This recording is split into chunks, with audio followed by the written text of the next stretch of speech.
Jesus is called Emmanuel, meaning God with us, God in us. And we say, He shall reign. Ang paghahari po ng Diyos ay hindi lang sa mga ulap, hindi lang sa mga himpapawid. Ang tunay na paghahari ng Diyos ay nangyayari sa puso ng bawat mananampalataya, lalong-lalo sa kanyang pang-araw-araw na buhay.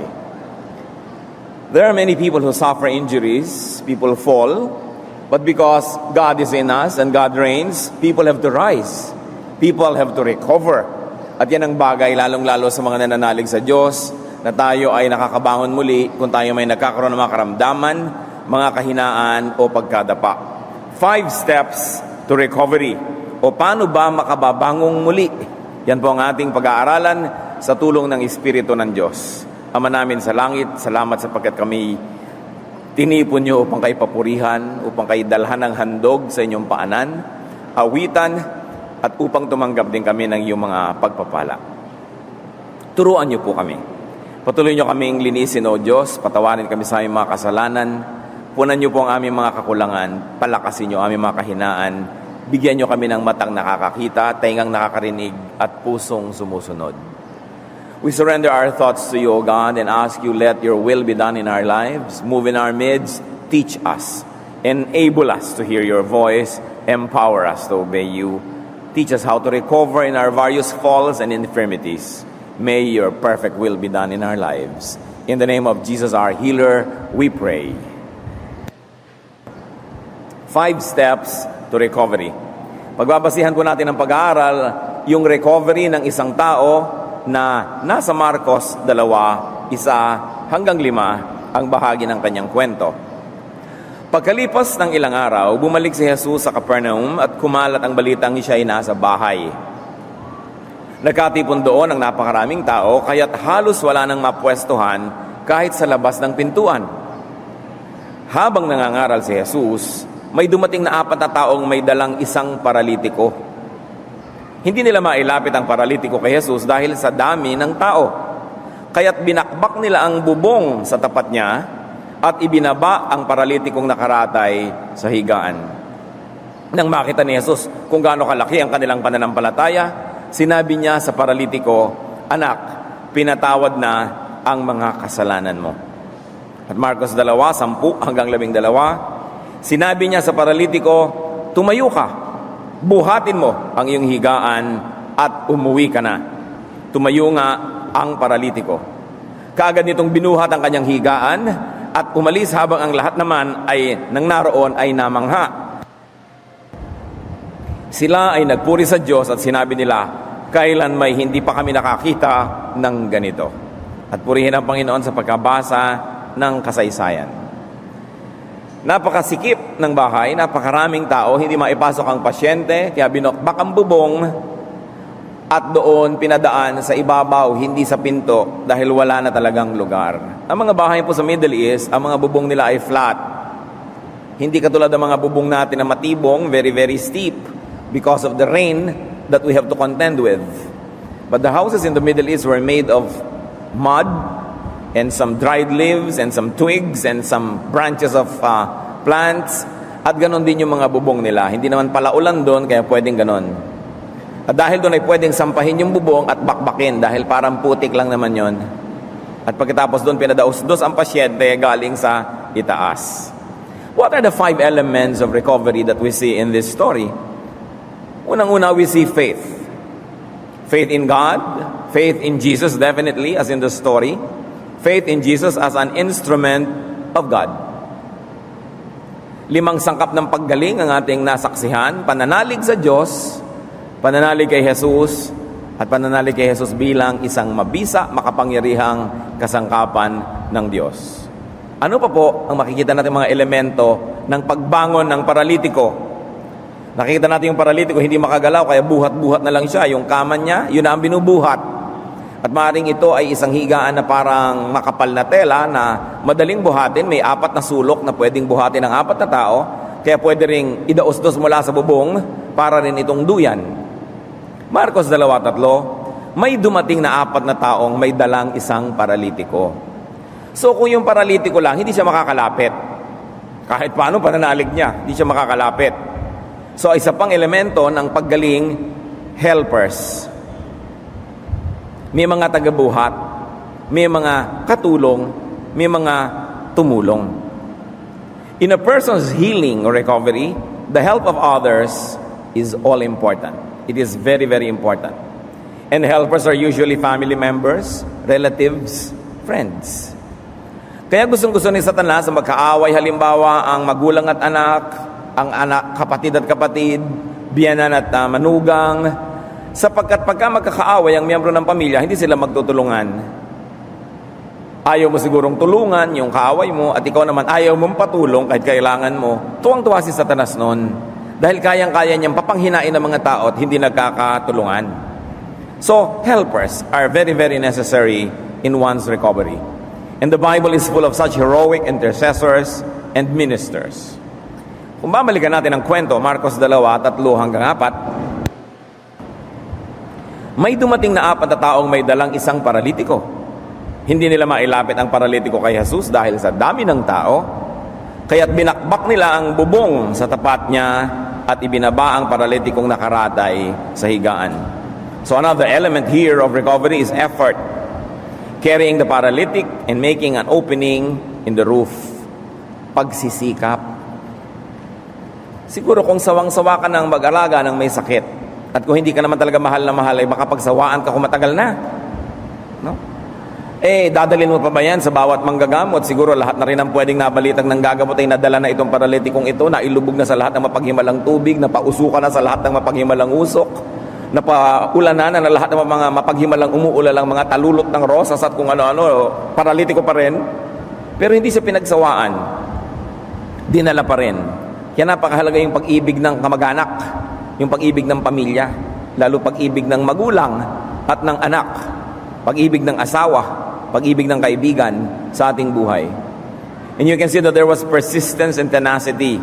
Talagang sobra ang pagpupumilit nila na mailapit kay Jesus. Kung mahina-hina lang ang loob mo, hindi mo nadadalhin. Tapos kung makita mong maraming tao, panghihinaan ka na ng loob, uuwi ka na. Yung mga talunan, yung laging talo sa buhay, mahilig yan sumuko. Napipigil yan ng gwardiya, napipigil ng sekretarya, napipigil ng clerk, napipigil ng hangin, ng ulan, ng init, ng lamig.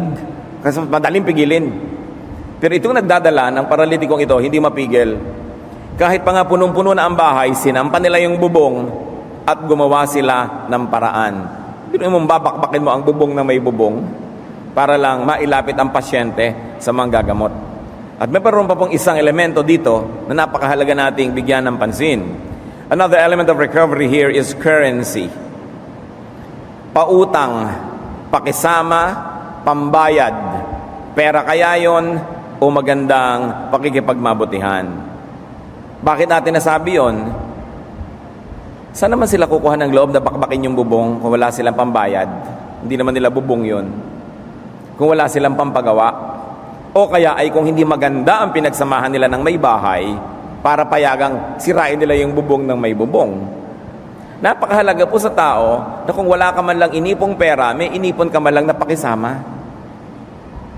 Sapagkat darating at darating ang panahon, ikaw naman ang mangangailangan. Bihira naman yung taong mula simula hanggang wakas, siya na lang yung tumutulong. Dumarating yung panahon na ikaw naman ang tutulungan.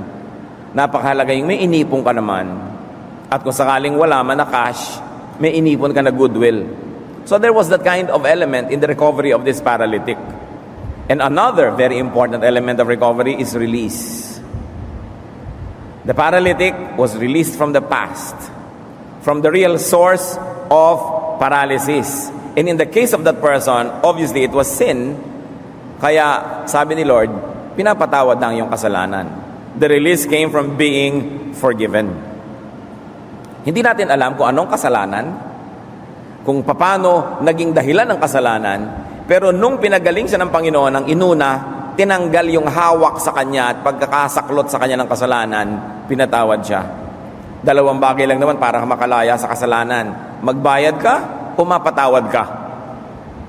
Kaya nga napakasarap ng mga anak ng Diyos, ng kalagayan, sapagkat sa pamamagitan ni Jesus ay hindi na tayo pinagbabayad ng kasalanan, pinapatawad na lang. Napakahalaga na meron tayong tagapagligtas, tagapaglinis ng ating kasalanan, tagapamagitan mula sa atin at sa Ama, mula dito sa lupa at sa langit, at yun ay ang ating Panginoong Jesus. Bago lumaya ang isang tao, bago siya makabangon sa anumang pagkakalugmok niya, yung totoo at tunay na pagbangon, kailangan mo nang mapawalan at mapalaya ang pasyente mula sa pagkakakulong, kung anuman ang nagkukulong sa kanya. Sa kaso ng pasyenteng ito, ang naging dahilan ng kanyang pagkakalumpoy kasalanan, kaya dapat siyang tumanggap ng kapatawaran at yun ang inuna ni Jesus. Ano pong kinalaman natin sa nangyari niya na matagal na? Malaki. Because people have paralysis. Lahat tayo ay may kani-kanyang pagkakalumpo. Marami po sa atin naglalakad ng matuli, nakakatalo ng mataas, pero meron tayong iba't ibang uri at anyo ng pagkalumpo. Paralysis is loss of the ability to move a body part. Ang isang bahagi ng iyong katawan o buong bahagi nito hindi mo maigalaw, paralysis yon, pagkakalumpo. So there can be a paralysis of the body. Marami tayong nakikitang ganyan, kalahati ng katawan ay naparalisado o kaya ay isang kamay, isang paa o buong katawan. There can also be a paralysis of the emotion and the soul. Nakakalaya ang katawan, nakakakilos, pero ang damdamin, kulong. Hindi na marunong umibig, nadala na. Hindi na marunong magtiwala, nasaktan na. Hindi na marunong manalig dahil sa napakaraming tinamo na mga kabiguan sa buhay. So marami pong mga tao nakakagalaw ang katawan pero paralitiko ang damdamin, ang kalooban, ang puso. No longer capable of being free because of a past. And of course, there's also a paralysis of the spirit. Malaya ang katawan, malaya ang emosyon, pero hindi malaya ang espiritu na sumunod sa Diyos. Hindi malaya ang espiritu na sumunod sa kabutihan, sa tama, sa maganda at kaibig-ibig dahil naging alipin na ng kung anuman na kasalanan. So hindi lang po yung physical paralysis ang problema ng tao, maraming klase ng paralysis. At kung minsan nagsasama-sama pa yan sa isang tao lang. Paralysis of the body and the spirit, kung minsan paralysis of the emotion and the spirit, at kung minsan pakyaw, nandun na sa lahat ng tao yon. In both and in all cases, it's still Jesus who is the answer. Kaya dinala nila ang paralitiko ito sa Panginoon at natagpuan naman nila kanilang hinahanap na lunas. Now, those paralyses have root causes. Laging if P then Q, cause and effect. Kung meron tayo ngayong kalagayan ngayon, merong dahilan yan kaya bakit nagkaganyan. Napalagay ka sa ganong sitwasyon dahil may nangyari nung nakaraan na naglagay sa'yo doon. O may mga sunod-sunod na nangyari na naging dahilan at napalagay ka dyan. Laging may dahilan. So ating sariwain para sa sarili natin ngayong buhay, 5 steps to recovery from our various paralysis. Kung tayo naman yung pasyente, ano ang 5 hakbang para makabangon muli sa pagkakalumpo ng katawan o ng emosyon, ng damdamin o ng espiritu o ng pinaghalo-halong ganito? Tulad din dun sa kaso na binasa natin sa Biblia, ang unang elemento para tayo makabangon, believe. Believe that you can recover. Believe that God can and God will give you recovery. And believe in God's instrument. Bihira naman na ang Diyos ay personal na magkakaroon sa ng appearance at siya ang gagawa ng paraan para katulungan. Ang pamamaraan ng Panginoon ay lagi siyang gumagamit ng instrumento. So kailangan maniwala ka sa Diyos, maniwala kang maganda ang kalooban ng Diyos para sa iyo, maniwala kang kaya kang ibangon at pagalingan ng Diyos, at maniwala ka doon sa instrumentong kanyang ipinapadala. Noon hanggang ngayon, isa pa rin ang unang hakbang, manalig. Ang pananalig ay lahat-lahat. Santiago 1:17, ang lahat ng mabuti at ganap na kaloob ay buhat sa Diyos. Kahit pa nga ang kaloob na ito, kahit pa ang instrumentong ito, hindi mukhang relihiyoso, sometimes not in the context of the church or religion, but all good things come from the Father of lights. All good things come from God. Kahit wala itong religious label, kahit wala itong balutan ng pagiging relihiyoso, basta mabuti, galing yan sa Diyos. So God's instrument can be a person, maybe a doctor, maybe a counselor. Kung magpapadoktor kayo at hindi kayo naniniwala sa Kanya, wala kayo mararating. Kailangan naniniwala rin kayo. Counselor siguro, dapat ka rin maniwala sa counselor, kasi kung hindi ka naniniwala, hindi ka rin tatablan ng Kanyang payo. Maybe it is an object that will be used by God, medicine, maybe a tool or a procedure, a method. Sasabi mo na magpapagamot ako pero kung puro negative ang gagawin mo sa sarili mo, nagdududa ka, mahirap kang tablan. Kasi noon hanggang ngayon, ang kailangan ay pananalig para may mangyari.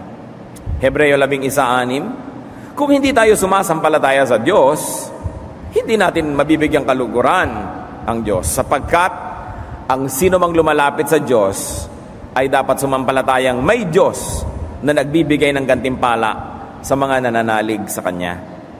So hindi pwedeng alatsamba, baka sakali, baka rin naman mag-work, kailangan nananalig ka. Pananalig ang unang-una. Kaya nung may mga nagsabi kay Jesus, kung may magagawa po kayo, tulungan niyo naman kami.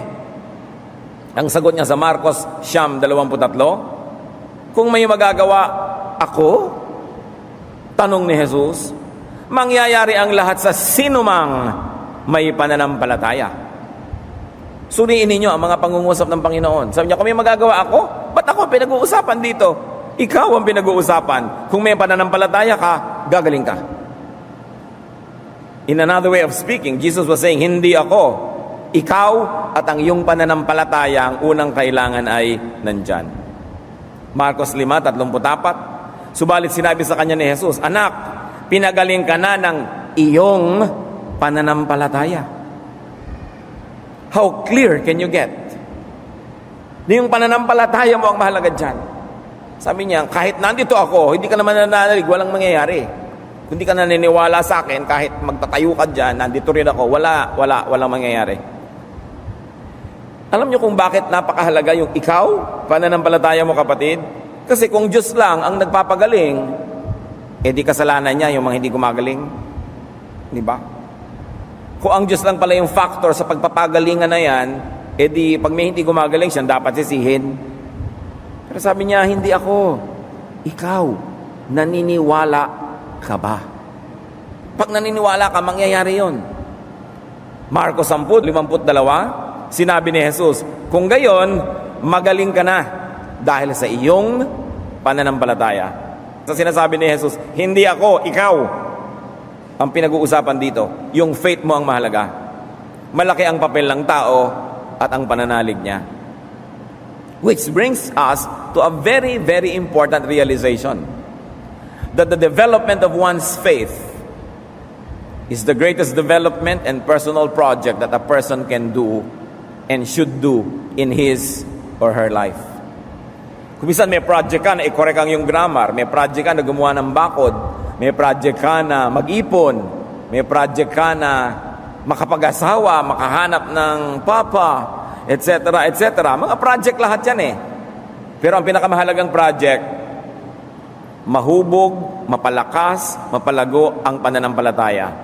Dahil ang pananampalataya ang siyang nagpapakilos sa kamay ng Diyos. It is the faith that moves mountains. So mas mahalaga yun kaysa magkaroon ka ng 10 bulldozer. Bagamat hindi masamang may bulldozer ka. Mas mahalaga yun kaysa sa 5 doktor. Bagamat nakakatulong ang doktor, nagiging instrumento. Pero kung may pananalig ka, sabi niya ganun, even the size of a mustard seed, you can command this mountain to lift itself and throw itself into the sea, and it will. Kaya kumusta po ang ating proyekto na develop ang ating faith? The faith of a person can do wonderful things. And only those who truly believe can move mountains. Kaya pag tinignan natin ang kasaysayan ng sangkatauhan, yung mga nakagawa ng napakalalaking mga gawaing halos di mo mapaniwala ang mangyayari, may nanguna lang doon, 1 o 2 na talaga nananalig. At dahil sa lakas ng kanilang pananalig, marami ring nanalig din at nagkatulong-tulong, may mga nagawa sila sa buhay. All the great projects of humanity happened because people believed. Pag tinignan ninyo yung mga pyramids of Egypt, natapos yun dahil naniwala yung Pharaoh nagpagawa na matatapos. At inilagay niya ang lahat-lahat ng strength niya para tapusin yon. Pag tinignan natin yung mga rice terraces sa mga Ifugao, yung mga gilid ng mga bundok na inuka para gawing taniman ng palay, naniwala sila na kaya nilang gawing halamanan ang mga matatarik na gilid ng bundok. Kailangan ka maniwala sa ginagawa mo. Yung mga nakikita kong nagsikap, paasensuhin ang buhay, kahit na dinadaganan sila ng mundo at patuloy silang hinihila pababa ng napakarami, nagawa nila kasi nanalig sila. kailangan ng tao ng pananalig. Half faith is no faith at all. It will not accomplish anything. Isa pang mahalaga, mga kapatid, kung ang pananalig pala ay nakakapagpalakas at may mga nangyayari pag lumalakas ang tao, napakahalaga pala na tayo man ay pinananaligan. We have to help others believe in God, and very, very importantly, we have to help others believe in us. Tatay kayo, kailangan pinaniniwalaan kayo ng inyong mga anak. Sapagkat ang paniniwala nila sa inyo, magpapalakas sa kanilang loob na gumawa ng maraming mga bagay. Nanay kayo, kailangan pinapaniwalaan kayo. Manager kayo sa opisina, administrator kayo, dapat pinaniniwalaan kayo na tama ang inyong ginagawa, may ginagawa kayong tama at mapapasunod nyo ang mga tao. Nakikita nyo pag ang mga tao na demoralized na, hindi na sila naniwala sa isang misyon, nawawalan na ng lakas. Hindi ka na naniwala sa isang pinuno, nawawalan na ng direksyon ng ginagawa ng lahat. So tayong lahat ay may pananagutan sa isa't isa na maging at manatiling kapanipaniwala. One of the best gifts that we can give to others is to make them and help them believe in us, so that through that belief, we may influence or lead them to do great things. Lalo't ikaw ay leader. Kita nyo, napakahirap naman na ikaw ay tatay, pasuray-suray ka, palasing-lasing, 5-5 asawa, wala kang kinikita, nang bubugbog ka ng asawa. Maraming mga anak ng mga ganitong tatay naliligaw din ng landas. Kasi wala naman silang mapaniwalaan, parang wala namang hero. Pero kung nakikita mo na ang galing-galing naman ng tiya ko, ang galing-galing naman ng tiyo ko, ang galing ng ate ko, ng kuya ko, pati ikaw na-challenge ka na maging magaling. Faith is important. Hindi lang faith in God, faith in people. Mga anak, dapat naniniwala pa sa inyo ang inyong mga magulang. Di ba? Para nagsisikap man sila na pinag-aaral kayo, ganado, hindi yung 7 semestre na kayo sa first year. Parang wala nang paniniwala sa inyong magulang nyo, tinatamad na rin halos bigyan kayo ng baon o pang-enroll kasi na-erode yung faith nila. That's why we should continue to inspire faith and confidence. It is our duty to one another. And you, as object of faith, can help others tremendously. Therefore, don't destroy yourself, but build yourself up so that people can believe in you. Pag sinisira natin ang ating sarili, hindi lang sarili natin nasisira, kundi lahat ng naniniwala sa atin na maaaring mawalan ng paniniwala. At yung dapat ay maniniwala pa na hindi na dumating sa paniniwala dahil wala nang makitang paniniwalaan. Isang duty yan ng tao sa kapwa, to draw the best in each other, to inspire each other to be the best version of himself. And that is done most effectively when you yourself are believable. Kakailangan makatulong tayo sapagkat nakakatulong tayo habang tayo'y pinaniniwalaan. Ang mga bayan, ang mga bansa, nakakalampas sa mga crisis basta naniniwala sila sa kanilang leader. When your leader is believable and credible, a society, a nation can surmount any difficulty. But the problem is, when your leader has a credibility problem at hindi ka naniniwala at hindi ka nananalig, paano ka mai-inspire pag sinabi niyang magsakripisyo tayo para sa bayan? Eh siya naman hindi magsasakripisyo halimbawa. Pag sinabi niyang ayusin natin ating kapaligiran pero siya naman ay hindi maayos, napapahamak ang marami kapag ang pinuno ay hindi ka panipaniwala. So huwag ganyan ang mga pananagutan niyang faith na yan. Masalimuot. Maraming mga department yan sa buhay natin. Mayroon tayong pananagutan maging at manatiling kapanipaniwala and credible for the sake of those who need to believe in us. Pangalawang steps po para sa ating sariling recovery, allow helpers to minister to you. Allow friends and carriers to bring you relief or to bring you to the source of relief. Makinig kayo mabuti mga kapatid. Kailangan handa rin tayo magpatulong. May mga tao matulungin pero ayaw magpatulong. Dumarating ang panahon sa buhay ng isang tao na kailangan niyang tanggapin ang tulong ng kapwa. And when you have to, be a gracious recipient. At kung talagang nabibigatan na kayo, napaparalitiko na kayo kapatid, kailangan kayong magparamdam. Kailangan kayong magtapat, magbukas ng loob sa makakatulong sa inyo. Hindi tama na ikaw lang ang tumutulong tas hindi ka tutulungan. Kasi one way ang ganong relationship. You cannot forever exhale. You need to inhale to complete the cycle. Hindi ka pwedeng bigay lang ng bigay, darating din na panahon ikay tatanggap. Maging si Paul was a very gracious recipient. Most of the time pa nga, he expected help. He demanded help. Unang Korinto 16:6, magtatagal ako riyan at maaring dyan na ako magpalipas ang taglamig upang ako'y matulungan ninyo saan man ako pupunta. Ito ang sulat niyang ipinadala sa isang bayan na pupuntahan niya. Pupunta ako dyan, maghanda kayo, dyan ako titira. Matagal, buong winter. Tutulungan ninyo ako. Hindi niya ikinakahiya yun sapagkat tumulong din naman siya sa mga taong yun eh. Filipos 4:16, nung ako'y nasa Thessalonica na, sabi ni Paul, makailang ulit ding pinadalhan niyo ako ng tulong. So, tumatanggap siya ng tulong. Bagamat konti naman ang tao na palatulong at ayaw magpatulong, pero meron ding mga ayaw talaga, mangilan-ngilan. At kung ito ang problema ninyo, ang mensahe ay para sa inyo. Kailangan tayong magparamdam kung nangangailangan tayo ng tulong. Have helpers and have potential helpers. Which brings me to a point. We must be friendly. We must have friends. Kasi kung wala ka namang kaibigan na tutulong man lang sa'yo, wala ka man lamang napakisamahan, wala ka man lang naitanim na mabuti, paano ka naman aasa na aani? Mangangaral 4, 9 hanggang 10. Ang dalawa ay mabuti kaysa isa. Mas marami ang bunga ng anumang gagawin nila. Kapag nabuwal ang isa, maitatayo siya ng kanyang kasama. Kawawa ang nag-iisa, sapagkat walang tutulong sa kanya kapag siya ay nabuwal. That's why Satan wants us proud, so that nobody will like us, and when we fall, nobody will help us. Gusto ni Satanas na tayong mayabang, makasarili, masama ang ugali, para pag natumba tayo, walang tutulong. Yan ang misyon ni Satanas eh. Ihiwalay tayo sa tutulong, para pag tayo ay kanyang pinatid at natumba, hindi na tayo makabangon pa. Kaya ayaw na ayaw nyo ikay mapagpakumbaba, mapagbigay, matulungin, na siya namang gusto ng Diyos. Alam nyo kung ba tayo tinuturuan ng Diyos na maging mabuti? Kasi ang Diyos, alam niya na darating ang panahon, kailangan natin ng tulong ng kapwa. Sinong magulang ang magtuturo sa mga anak na, anak, dapat snub ka, dapat suplada ka, huwag kang babati kahit kanino, huwag kang ngingiti. Hindi alam ng magulang na yun ang itinuturo niya sa kanyang anak. Sapagkat tinuturo niya sa kanyang anak na kamuhian ng kapwa. At kung sakasakaling ito ay matumba sa kalsada, walang dadampot. Ang mabuting magulang nagtuturo ng magpakumbaba ka anak, maging matulungin ka, maging mabait ka. Kahit tayo may kaya, kahit tayo mayaman, dahil alam niyo naman ang kapalaran ng tao nagbabago. Health or wealth are both temporary. Nobody is sure that it will be the same forever. Kaya mabuting nakikitungo tayo ng mabuti sa kapwa. So be a friend. Be a helper. And as long as you can, be a carrier of others.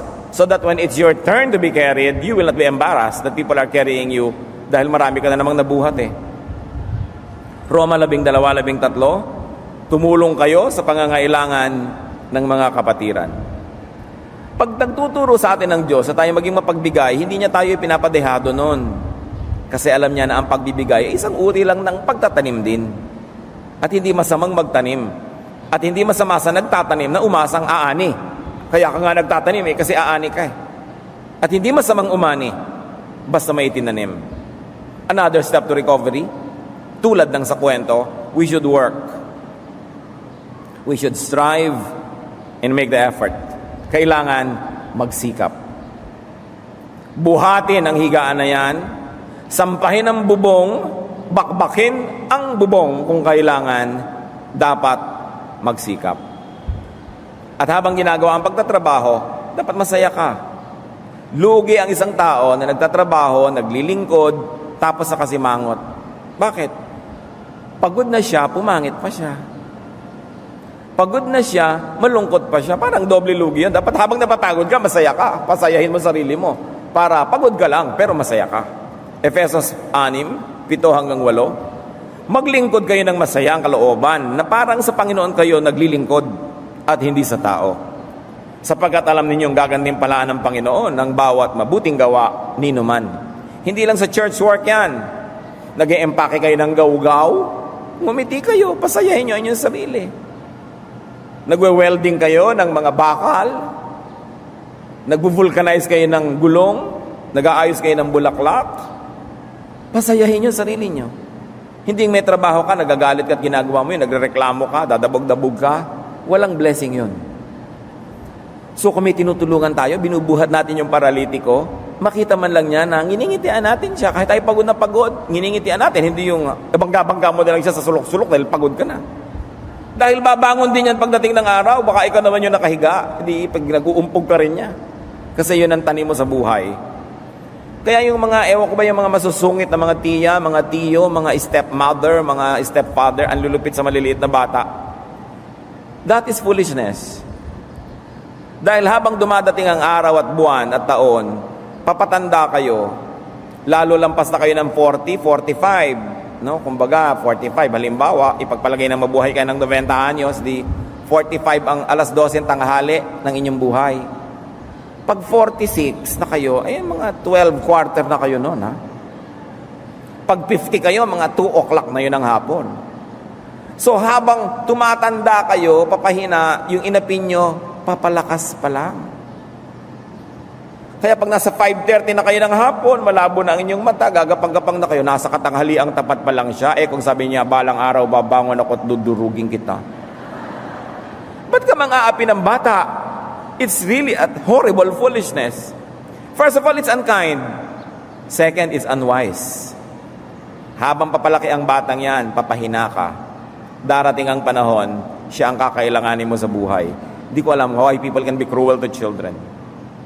One of the nicest investments you can do is invest in children. Be nice, be good to your pamangkins, to everybody. Darating ang mga panahon, magkakatrabaho rin yan, maaalala ka malang tapunan ng kanilang 14th month pay. Kailangan ng tao marunong, and we should always work. At lugi ang nagtatrabaho na, tas hindi pa masaya. And we must persist. Do not give up easily. Huwag agad-agad sumusuko. Galatia 6:9, kaya't huwag tayo magsawa sa paggawa ng mabuti.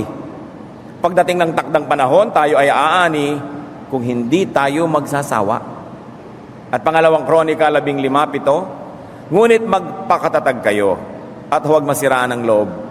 Gagantimpalaan kayo dahil sa inyong mga ginawa. So in the good things that you do, especially in helping people, do not be easily discouraged. Hindi man kayo gantihan ng taong ginawa nyo ng mabuti, hindi natutulog ang Diyos. Alam niya, ang pangako niya na ang nagtatanim ay aani, kung hindi kayo papitasin ng taong inyong inalagaan, ang Diyos mismo ang magde-deliver sa inyo ng kaing-kaing na prutas. God keeps His promises. God is forever. Huwag nagsisisi, bakit ba nagawan pa kita ng mabuti? Ba't ba natulungan pa kita? Hindi pinagsisisihan yon. At tulad din nung nasa kwento mga kapatid, in recovery, have the currency. Have the money. Have the resources. Mag-ipon ng pambayad, mag-ipon ng pautang, pakisama. Baka dumating ang panahon, yung hindi nyo pinapansin noon ay pinapamigay nyo lang, maging lahat-lahat na aasahan nyo pala. Pag dumating ang panahon, kayo'y walang-wala. Ecclesiastes 10:19, money is the answer for everything. Yun ang sinabi ni Solomon. Kailangan ng tao may pera. No? Kaya hari nawa sa mga tao hindi pa huli ang lahat, mag-impok kayo. Nag-iimpok tayo ng pera o nag-iimpok tayo ng pakisama. Diba?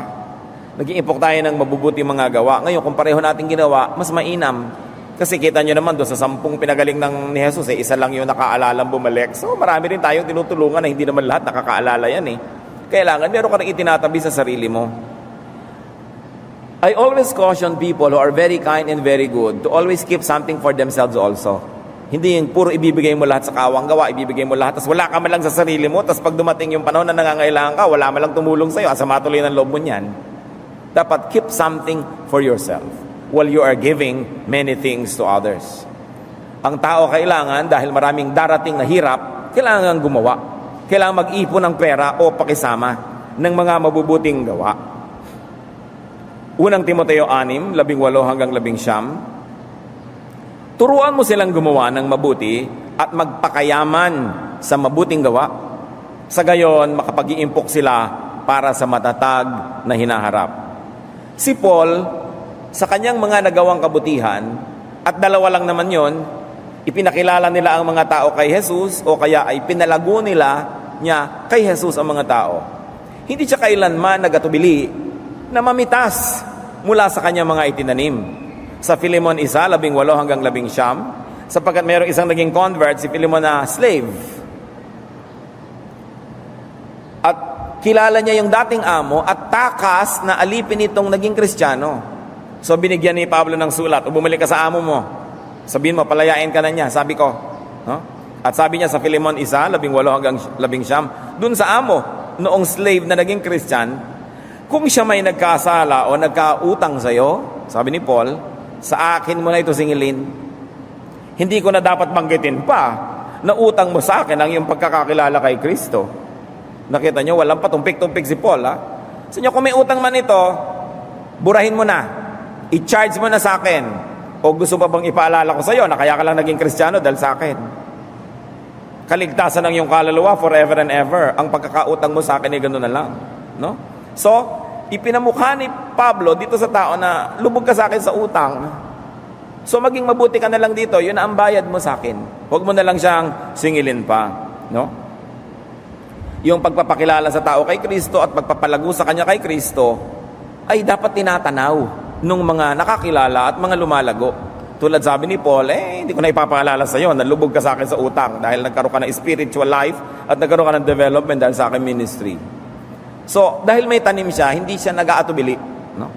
Na lumapit din at pumitas. And finally, sa 5 hakbang na nakita natin doon sa kwento at i-apply natin sa ating buhay, be free from the cause of paralysis. In the case of that person in the Bible, it was a sin. At kung sa atin din may paralysis tayo, be free from the sin that you committed or the sin that was committed against you. It must be a sin or a mistake or an unfortunate event. Pansinin niyo mga kapatid, maraming tao, paralitiko sila ngayon. Hindi sa katawan, paralitiko ang damdamin, ang isip, ang puso, ang kaluluwa, ang espiritu, dahil sa nakaraan. Ayaw nang bigyan muli ang puso ng pagkakataong umibig dahil nadala, hindi ba paralysis yan? Ayaw na uling magnegosyo dahil nalugi, paralysis yan. Ayaw na uling sumakay sa eroplano dahil nahulog ang eroplanong sinasakyan niya at salamat na lang siya sumabit sa isang punot na buhay pero ngayon ayaw nang sumakay, paralysis yan. Yung mga phobia, paralysis yan. Yung mga natakot na magpagamot dahil minsan nagkaroon ng allergy, paralysis yan. Kasi pinipigil kanyang kumilos at pinipigil kanyang gumawa ng marami pang bagay na pwedeng gawin ng malalayang tao. Kaya dapat ang tao palayain ang sarili mula sa ugat ng kanyang paralysis. At marami sa ugat po ng paralysis ng tao galing sa nakaraan. Kaya inungkat ng Panginoong Hesus yung issue ng kasalanan. Sabi niya, paralitiko ka, pinapatawad na kita sa kasalanan mo nang makabangon ka. In the case of that person, the cause of his paralysis was sin. But not in every case, May mga cases na talagang very physical lang yung reason. Kaya siya nagkaroon ng sakuna, nagkaroon siya ng paralysis. Pero yung mga paralysis ng emosyon, ng damdamin, kadalasan yan kasalanan. Either kasalanan nung paralitiko o kasalanan ng iba laban sa kanya pero hindi niya pinatawad, na-paralyze din siya. Hindi physically, emotionally. So what is important is to get forgiven by God, by people. You need that to be free from paralysis. Therefore, we must confess and seek forgiveness. Kailangan tanggapin ang pagpapatawad ng Diyos at ng kapwa-tao. Kailangan magtapat at humingi ng tawad kung kasalanan ng dahilan ng paralysis. Unang Juan 1:9, subalit kung ipinapahayag natin sa Diyos ang ating mga kasalanan, maaasahan nating patatawarin tayo ng Diyos sa mga ito. At lilinisin tayo sa lahat ng ating kasalanan sapagkat siya'y tapat at matuwid. So kung meron tayong mga paralysis, especially of the spirit, of the emotion, ng damdamin, tingnan kung meron tayo talagang dapat na bunutin na kasalanan, ipagtapat, ihingi ng tawad. Tingnan ninyo yung na-paralyze na tinatawag na prodigal son. Hiningi niya ang kanyang mana sa magulang, buhay na buhay pa yung magulang. Pagkatapos nilustay, na-paralyze siya. Hindi na siya makakilos, wala na siyang pera. Hindi na siya makabalik sa tatay niya dahil na-paralyze na yung damdamin niya. Inisip niya hindi na siya deserving, hindi na siya worthy. Pero paano siya nakarecover? Lucas 15:21. Sinabi ng anak, Ama, nagkasala po ako sa Diyos at sa inyo. Hindi na po ako karapat-dapat na tawaging anak niyo. Dahil dumanas ng sobrang hirap ang taong ito at dumanas ng gutom, napag-isip-isipan niya na makabubuti pang bumalik ako sa aking ama at kung tatanggapin man lang niya ako kahit isa sa mga katulong niya, ang pagiging katulong sa bahay ng tatay ko ay higit lalong mainam kaysa ako'y nandito't malaya pero gutom. So, gusto niyang makalaya sa kanyang paralysis, ipinagtapat niya ang kanyang kasalanan at humingi siya ng tawad. Pero tandaan niyo ito, ang paghingi ng tawad ay hindi paraan para ma-restore ang iyong mga privileges. Meron naman, hihingi lang ng tawad sa magulang para magka-allowance uli. Hihingi lang ng tawad sa asawa para makapamayag pag uli. Hihingi ng tawad sa boss sa opisina para makapaghari siya uli. No, ang tunay na humihingi ng tawad, handa at inaasahan niya na siya'y may kaparusahan. At humihingi lang siya ng tawad para linisin ang kanyang kasalanan, to clear the air, but not to ask for a restoration of privilege. Doon mo malalaman yung sincere na humihingi ng tawad. Kaya sabi niya, umuwi siya sa tatay niya at nagpasya siya na hihingi ng tawad at hihingi na lang siya na maging katulong na lang siya. Maging alilang kanin na lang siya. Sabi, huwag niyo na po akong sweldohan, pakanin niyo lang ako, itrato niyo lang akong katulong, pasalamat na ako. Pero alam niya naman ang ginawa ng ama doon sa kwento, di ba? Siya ay niyakap, nilagyan ng singsing, nilagyan ng magandang sandalyas, nilagyan ng magandang balabal, at ipinagparty pa. Kasi humingi siya ng tawad. Hindi naman lahat ng humihingi ng tawad ay dapat umasa na ganun nga ang kanilang sasapitin. Pero yun ang nangyari doon sa kwento. How to be free? Forgive others. And forgive also yourself. Isa pa pong uri ng kalayaan, mga kapatid, yung magpatawad tayo. Sapagkat habang hindi kayo nagpapatawad, nakatali kayo doon sa inyong hindi pinapatawad. Tatandaan nyo yun. Kung yung nagkamali at hindi pinapatawad ay nakatali pa doon sa kanyang pinagkaatrasuhan, yung nagawa ng mali na hindi nagpapatawad ay nakatali din doon sa gumawa ng mali. Pareho lang silang hindi free. Colossus 3:13, magpasensya kayo sa isa't isa at magpatawad kayo kung may hinanakit kayo kanino man. Magpatawad kayo gaya ng pagpapatawad sa inyo ng Panginoon. And why? Because when you don't forgive, you remain tied to the one who hurt you. Tuwing naaalala nyo siya, sumasama ang loob nyo, parang nandyan lang siya.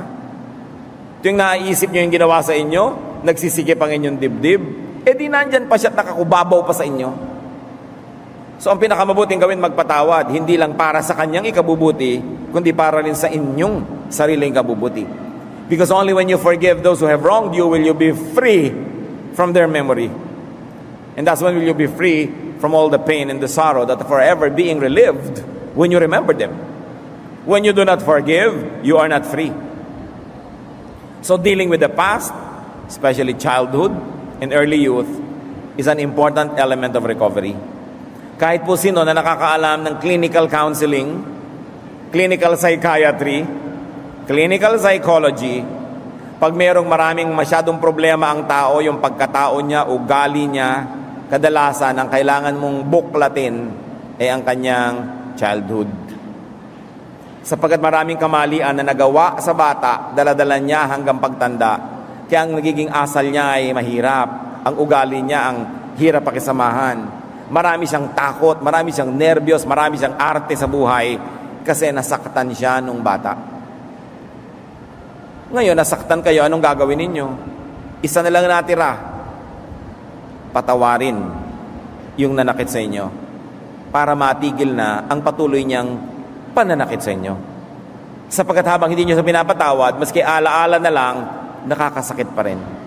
Conscious or unconscious, you still get affected by the people who have wronged you, whom you have not forgiven.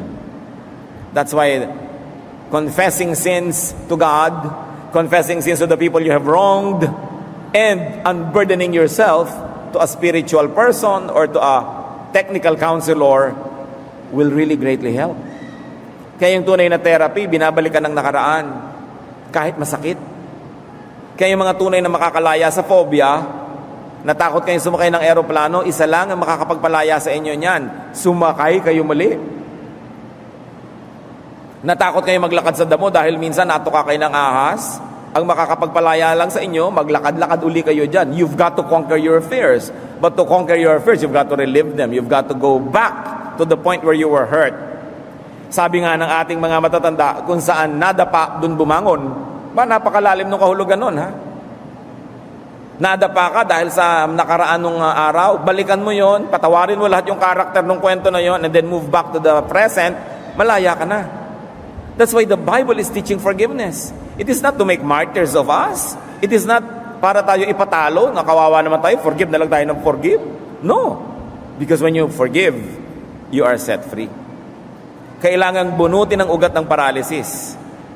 At madalas siya nakabaon sa panahon ng pagkabata. Halos lahat ng tao na may mahirap na ugali, ang dahilan, either siya inaapi, napagsamantalahan, nasaktan, naabuso nung bata pa. May project tayo mga kapatid. Kasi kung kayo yun, project nyo yan na makapagpatawad. Magpatawad tayo dahil tayo makadiyos at mabait. At kung hindi man, magpatawad dahil tayo matalino. Kasi pag hindi ka pa nagpatawad, patuloy ka pa lang na malulugi. Laki na ng laki yung damage. That's why forgiveness is the greatest cure. And when Jesus saw the paralytic, sabi niya, your sins are forgiven. First things first, it is really about the past. Mateo 6:14-15, sapagkat kung pinapatawad ninyo ang mga nagkasala sa inyo, patatawarin din kayo ng inyong Ama na nasa langit. Ngunit kung hindi ninyo pinapatawad ang iba, hindi rin naman patatawarin ng inyong Ama ang inyong mga kasalanan. So when we do not forgive, we burn the bridge over which we too must pass. We become losers. Meanwhile, prevention is always better than cure. Makinig kayo na may mga bata sa inyong bahay, sa inyong pamilya, o magkakabata pa lang. Prevention is better than cure. Do not damage the children. Ipagtanggol ang mga bata mula sa abuso ng mga kamag-anak, abuso ng mga masusungit na kamag-anak, abuso ng mga mapagsamantalang mga kamag-anak. Because according to statistics, more than 90% of abuses done against children are done by their relatives. Because only their relatives have access to them.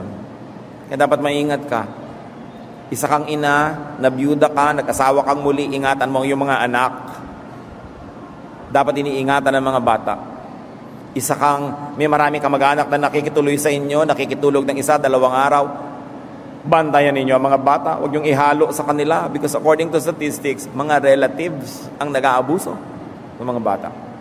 At hindi makapagsumbong ang mga bata, timping-timpi, kiming-kimi, kaya lumalaki kung minsan may mga phobia, mga masasamang ugali, hindi mo alam doon pala nagmula. Dahil hindi nila na-proseso yung nangyari sa kanila, hindi nila naintindihan, hindi nila na 1 + 1 = 2. Because sa mura nilang isip, alam nilang may mali doon, hindi lang nila maproseso. Kaya napakahalaga po yung nag-iingat. At kung tayo na may pinagaling na ng Diyos, pick up your mat. Binigyan ka na ng Diyos ng trabaho, abay tumigil ka na nakahihingi sa nanay mo.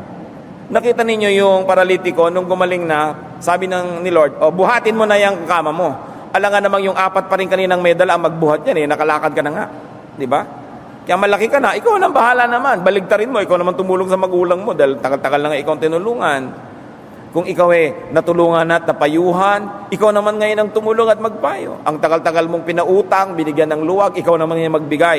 Kasi ang taong gumagaling, dapat binabaligtad niya ang dating mga papel niya sa buhay. Kung siya nun yung pabigat, siya ngayon ang pagaan. Kung ikaw dati yung problem, ikaw na yung solution. Kasi gumaling ka na Yun ang mga pananagutan ng tao na tumatanggap ng kabutihan ng Diyos. Hindi yung maluwag ka na, tapos pabigat ka pa rin sa kapwa. You've got to reverse the relationship and be the helper to those who helped you. Pag hindi tayo nagtatapat sa Diyos, patuloy na bibigat ang ating buhay. Awit 32, 3-5. Nang hindi ko pa naihahayag ang aking mga sala, ako'y nangihina sa maghapong pagluha. Sa araw at gabi, ako'y iyong pinarusahan. wala nang natirang lakas sa katawan. Parang hamog na natuyo sa init ng tag-araw. Kaya't ang kasalanan ko'y aking inamin. Mga pagkakamali ko'y hindi na inilihim. Ako'y nagpasyang sa iyo'y ipagtapat at mga sala ko'y pinatawad mong lahat. Pero pagka kinikimkim mo pa sa sarili mo, ayaw pa umamin, mabigat na dala. May kasalanan ka, hindi ka humihingi ng tawad at pinagkasalaan mo, mabigat na dala. Kailangan mag-confess. So to anybody among us who has paralysis, arise, go up, be like the others, walk your walk, live your life. The important thing is to be free. But to be free, you've got to set others free also. To be forgiven, you have to forgive. And to be strong, you need people's help. Kailangan tayong handang magpakumbaba, tumanggap ng tulong. Aming Diyos, ano nga po ba ang kinalaman namin sa kwentong ito? Ituro mo po sa bawat isa sa amin kung ano ang blessing na para sa amin dito. Ano ang turo na para kay ganon at para kay ganyan? Alin ang paalala na para kay Juan at alin ang para kay Pedro? Ipakita mo sa amin, Lord, kung ano ang pakinabang na gusto mong tanggapin namin sa araw na ito. Magbulay-bulay tayo mga kapatid. Pag-isipan ang ating mga pinag-aralan. Humingi sa Diyos ng tulong na una malaman kung anong kalagayan natin. Meron ba tayong mga paralysis sa buhay? Kung meron, nadinig na natin ang mga dapat gawin. At kung wala naman, pasalamat tayo sa Diyos, tayo yung maging helper. Laging maging helper. Ipagdiwang na kayo'y hindi paralitiko, laging tumulong. Salamat o Diyos sapagkat kayang-kaya nyo kaming turuan. Dalangin namin ang puso namin maging taniman ng iyong karunungan. Magbulay-bulay tayo mga kapatid. Huwag hayaan na ang pagpapalang inilaan sa inyo ng Diyos ngayon ay masayang. Ask God for personal applications of this message.